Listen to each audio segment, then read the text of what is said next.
Bon bah voilà, c'est ici que je vais faire ma petite bande de jardin là pour pouvoir planter. Alors je vais me servir des troncs que vous voyez là qui vont servir de mur à mon petit jardin. En fait en espagnol on appelle ça une camas, un lit ça veut dire. Alors la terre, comme vous pouvez le constater, hein,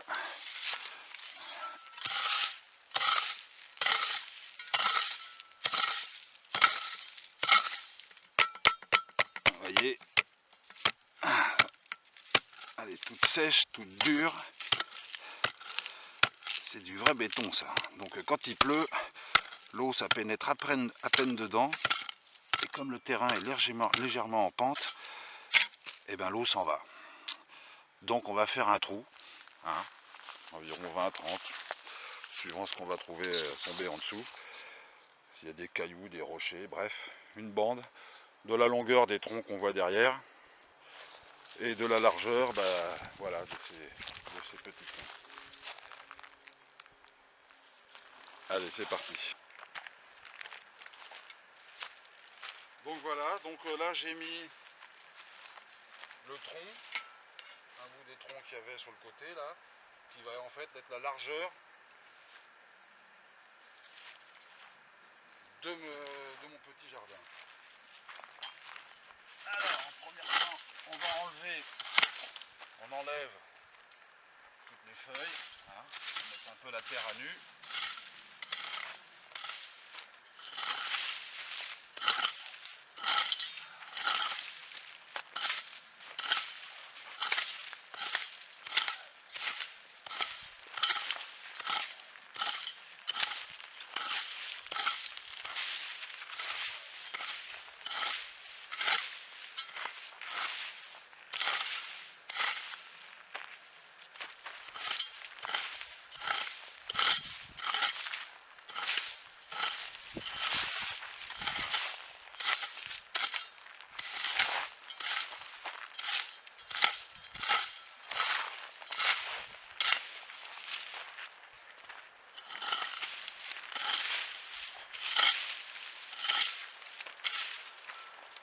Alors tout ce que je viens de retirer là,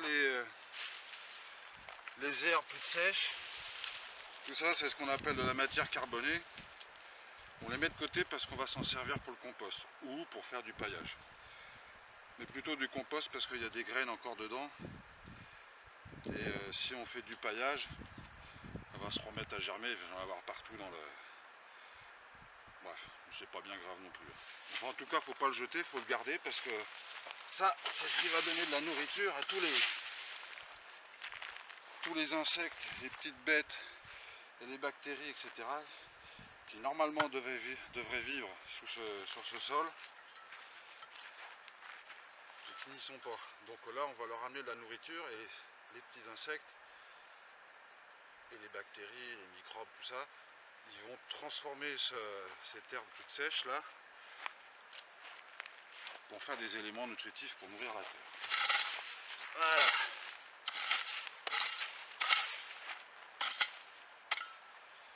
Une fois cela fait, bon bah faut creuser quoi. C'est parti.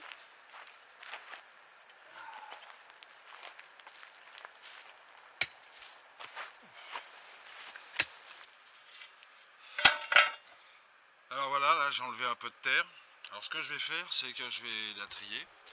Les cailloux, je les mets de côté. Alors, je vais les mettre par là, par exemple. Les cailloux que je trouve. Les gros cailloux, on n'en aura pas besoin pour faire planter. Hein. Les plantes, elles ne mangent pas de cailloux.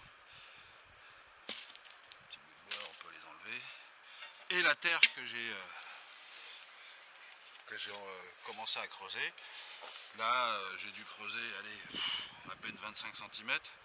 Toute cette terre-là de surface, je vais la mettre de côté, sur toute la longueur. Parce que quand je la remettrai dans la... On va appeler ça la camasse, hein, ça sera plus simple. Quand je la remettrai dans la camasse, je la remettrai sur le dessus.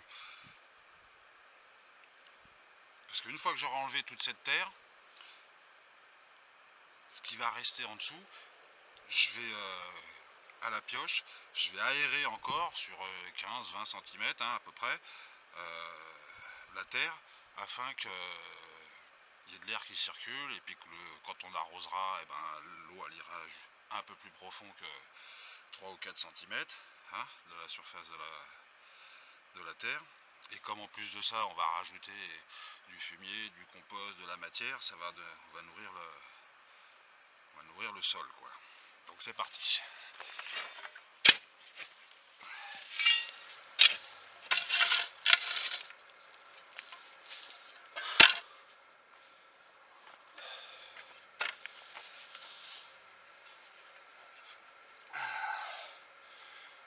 Bon bah voilà. Donc j'ai creusé, ouais, il doit y avoir 25 cm à peu près. Donc j'ai mis toute la terre derrière moi là. On la remettra plus tard. Là j'ai mis le tronc qui va me servir de petit muret. Maintenant j'ai plus qu'à prendre la pioche et puis à re-aérer la terre sur le plus que je peux. Par contre cette terre là on va la laisser sur place. Et après bah, il suffira on va faire carrément un compost sur toute la longueur, on va tout remplir. On va faire un vrai compost. Comme ça, le compost, on n'aura pas besoin de le déplacer, il restera sur place, et puis on n'aura plus qu'à l'alimenter au fur et à mesure, parce qu'avec le temps, il se tasse et il diminue. L'avantage de ce système, c'est qu'on va plus jamais, on aura à retourner la terre. Ça, c'est la seule fois qu'on le fait. On retourne la terre là pour la rendre plus vivante, on va dire. Et après, plus jamais on retournera la terre. Donc on fait un effort une fois, pas deux. Ok. Bon, eh ben, faut continuer.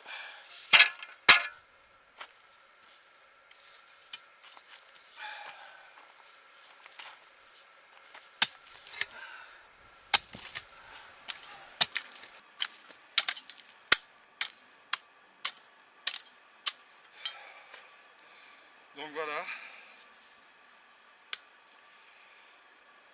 Donc là j'ai aéré la terre sur une vingtaine, une trentaine de centimètres. Et là on va rajouter du bois mort.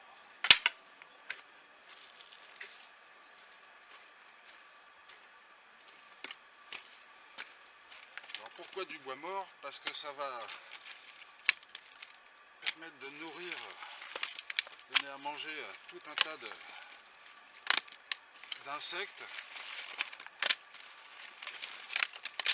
qui, en mangeant le bois, va le décomposer et donner de l'humus. Et en plus de ça, ça va permettre d'aérer bien le fond de la camasse. Évidemment, il y a des espaces.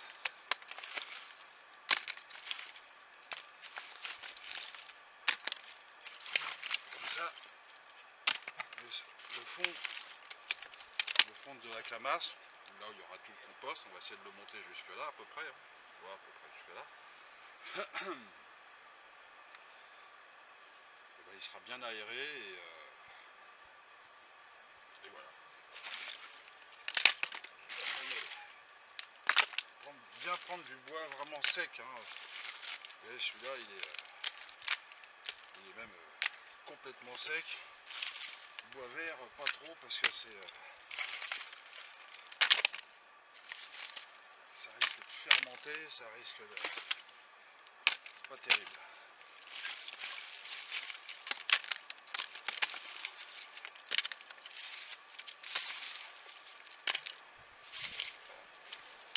Voilà. Par-dessus, je vais rajouter un petit peu de terre et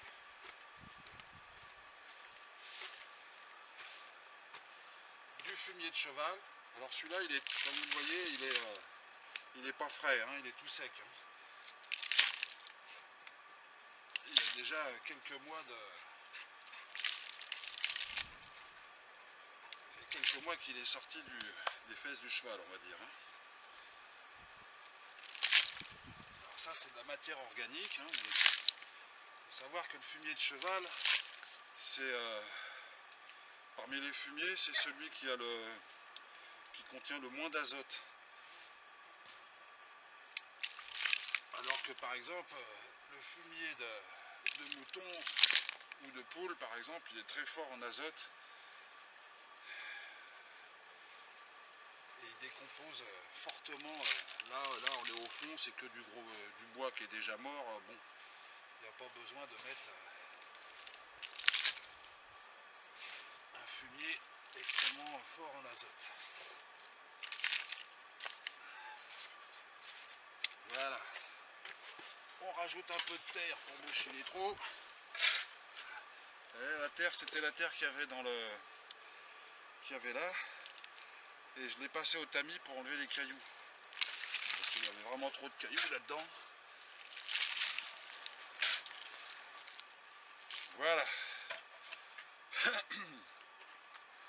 Alors maintenant, je vais mettre de la matière carbonée. C'est-à-dire de l'herbe sèche, qui a séché. On fait une bonne petite couche.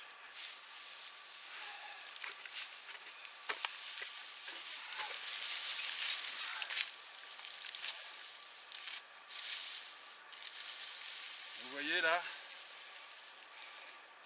ce que vous voyez en blanc là, c'est des champignons et des micro-organismes qui se sont développés dans la paille. Donc ça, c'est très intéressant. Ils ont commencé à faire leur travail de décomposition.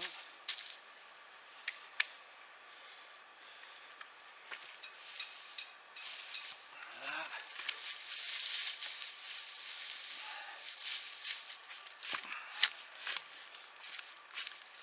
Ça passe un petit peu. Hein.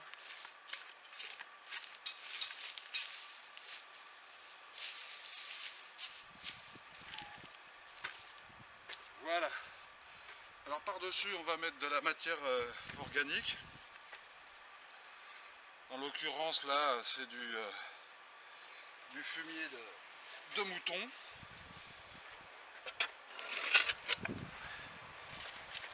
Et ce fumier de mouton, il va permettre de décomposer la matière carbonée, là, qu'on voit, toutes les feuilles. Le mélange des deux, ça va se décomposer, ça va finir par faire de l'humus. Et en plus de ça, ça va nourrir et attirer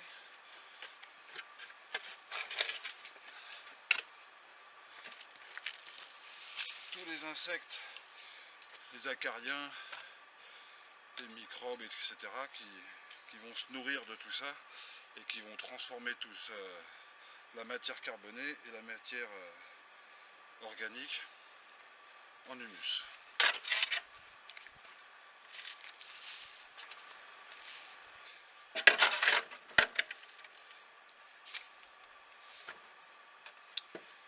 Voilà. Je vais rajouter un peu de mon fumier de cheval. Parce que ce fumier là, il est quand même bien mélangé avec de la paille. En fait, c'est du fumier que j'ai récupéré dans une étable. Donc dans l'étable, ils mettent de la paille et puis les chevaux, bon, bah, ils font leurs excréments et ils pissent dedans, quoi, ils urinent. Donc en fait là, c'est plutôt un mélange. Déjà de la matière carbonée et de la matière organique qui a déjà travaillé, quoi. Rien à voir avec le fumier de mouton qui lui par contre il est quasiment pur. Voilà.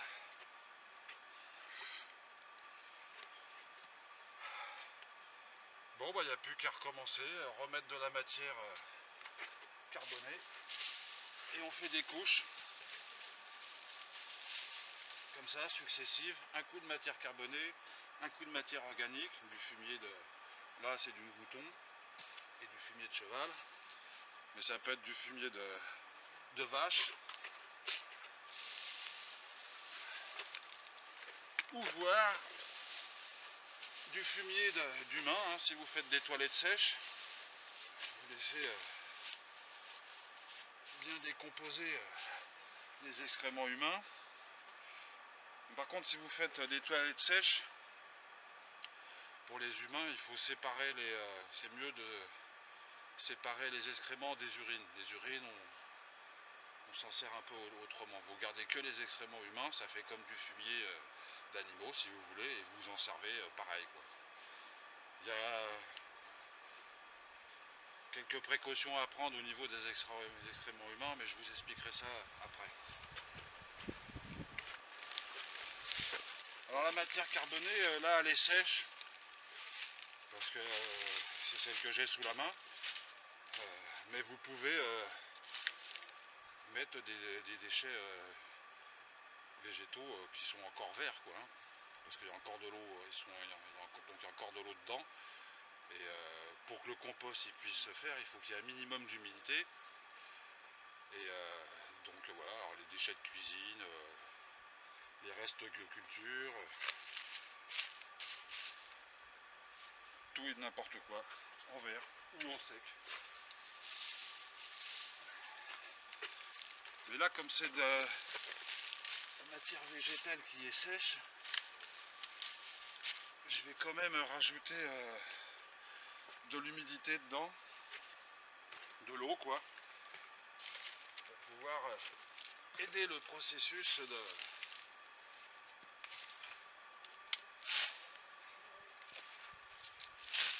de décomposition et de compostage.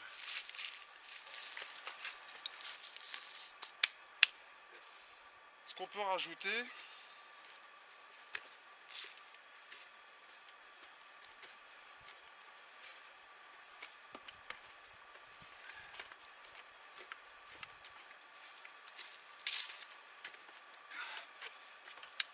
là je vais rajouter de la potasse, c'est-à-dire en fait de la cendre de bois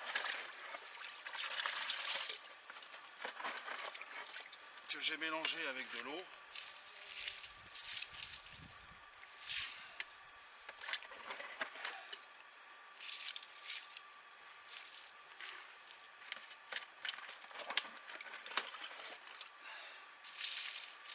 Comme ça va enrichir le compost.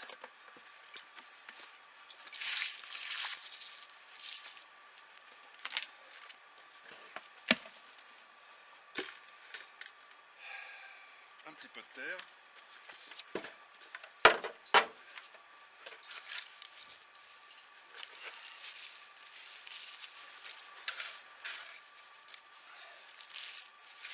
Parce que dans la terre d'origine que j'ai retirée, il y avait quand même pas mal de choses intéressantes certainement.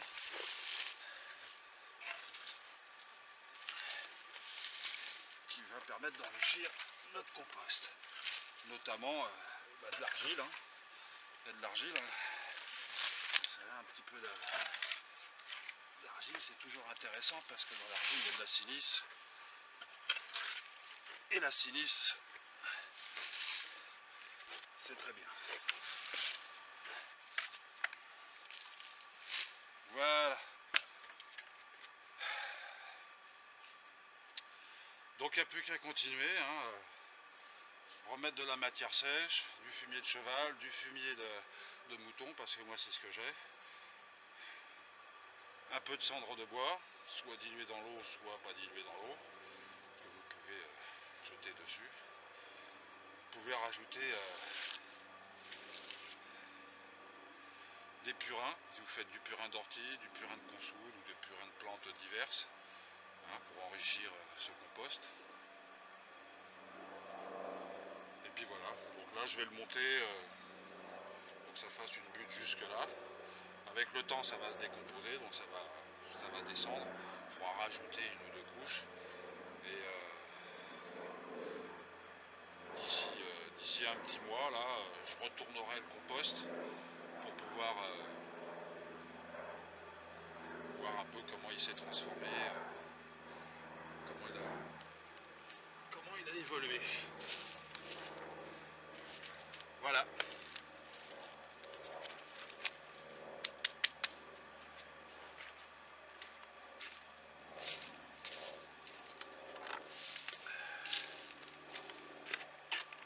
Allez, un petit peu d'eau.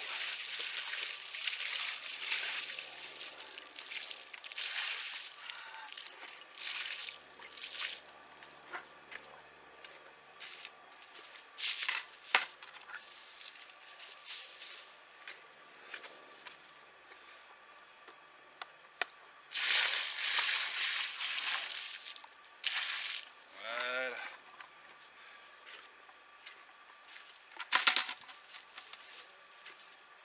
Et là, pour finir, là c'est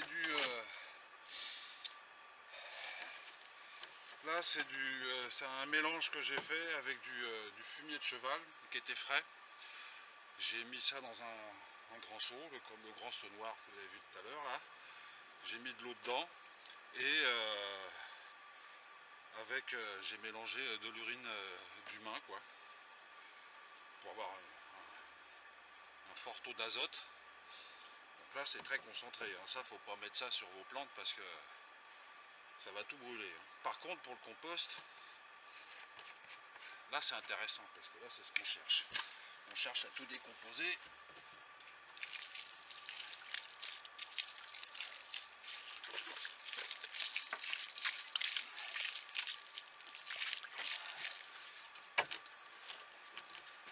Et si jamais il y a des graines qui restent dans la matière carbonée, dans l'herbe sèche qu'on a mis là, ça va permettre de les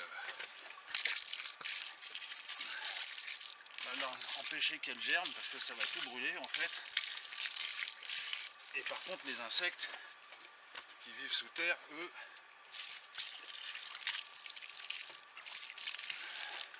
ils vont adorer.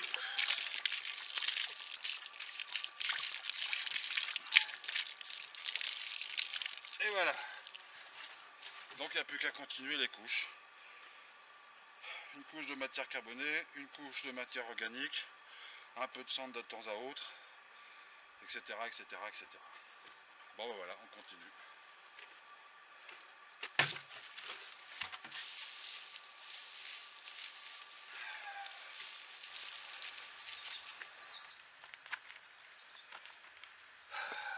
Bon ben voilà, la camasse elle est finie. Donc j'ai monté mes couches successives de matière organique et de matière carbonée, hein, plus de la cendre de bois, un peu de terre et des purins que j'ai fait moi-même. J'ai rajouté par-dessus du paillage, hein, une bonne couche, on va dire à peu près ça, un peu moins de 10 cm, quoique là ça s'est déjà tassé parce qu'il a déjà plu 2-3 fois et du coup tout s'est un peu compressé quoi. Donc voilà. J'ai rajouté des cailloux tout autour parce que comme j'ai entouré ma camasse avec des troncs passablement en voie de décomposition avancée, ils vont finir par se désagréger avec le temps et ça va s'écrouler. Donc j'ai mis des cailloux comme ça restera sur place. Sachant que dans ces bois là, il va y avoir tout le tour, ça va être des nids à insectes qui vont dévorer le bois et le transformer en humus et qui vont également, ils vont avoir des habitats grâce à ces troncs, ils vont pouvoir décomposer toutes les branches un peu dures comme celle-ci là. Donc voilà. Dernière chose, là ça fait à peu près 1,50 m de large. C'est bien de ne pas faire plus parce que plus c'est difficile quand on est sur les côtés pour aller s'occuper des plantations qui se retrouvent au centre de la camasse. Par contre au niveau de la longueur on peut faire aussi long qu'on veut, pas trop parce que sinon on va être obligé de faire le tour quand on veut travailler sur l'autre côté. Donc c'est bien de ne pas faire 15 mètres, 20 mètres maximum, avec un petit passage, et puis hop, comme ça on peut aller de l'autre côté. Donc ici on est en France, donc tout ça, ça sera prêt au printemps prochain. Hein. Vu qu'en France c'est pas comme dans les tropiques, en milieu tropical, en 2-3 mois, suivant si vous êtes en saison humide ou en saison sèche, c'est prêt quoi, ça va beaucoup plus vite. Sachant qu'en saison humide, hein, dans les milieux tropicaux, il est intéressant de couvrir avec une bâche en plastique, parce que comme ça permet de contrôler le taux d'humidité. Si il pleut beaucoup, de trop, ça va être une réserve à eau et il n'y aura plus d'oxygène à l'intérieur, et le processus de décomposition il va pas se faire de la même, il va être plus long quoi. Hein, donc c'est bien que ça soit toujours humide mais pas détrempé. Donc en milieu tropicaux, effectivement en saison des pluies, vaut mieux mettre une bâche qu'on peut enlever et remettre en fonction du temps quoi. Donc bah voilà.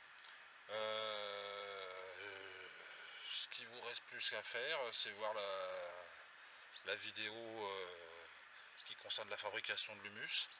Hein, parce que là, pendant toute cette vidéo, je vous ai parlé d'insectes hein, qui fabriquent de l'humus, mais j'ai pas appuyé vraiment sur ce sujet-là.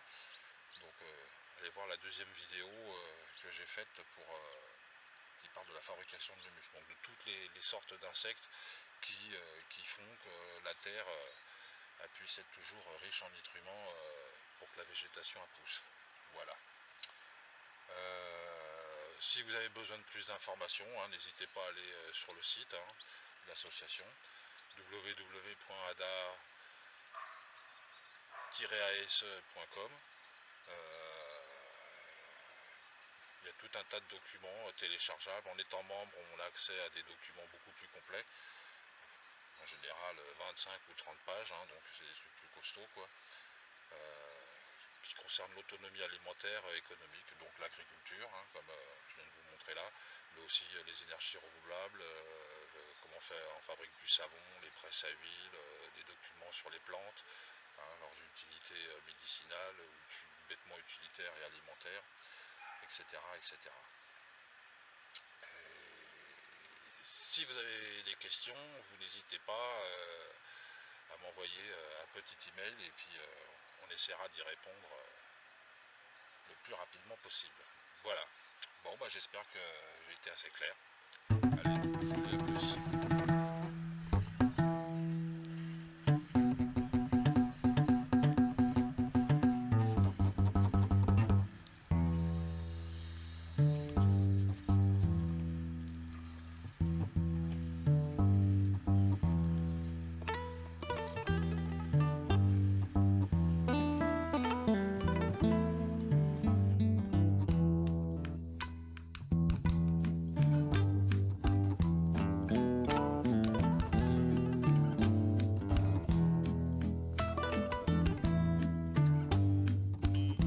Makena bila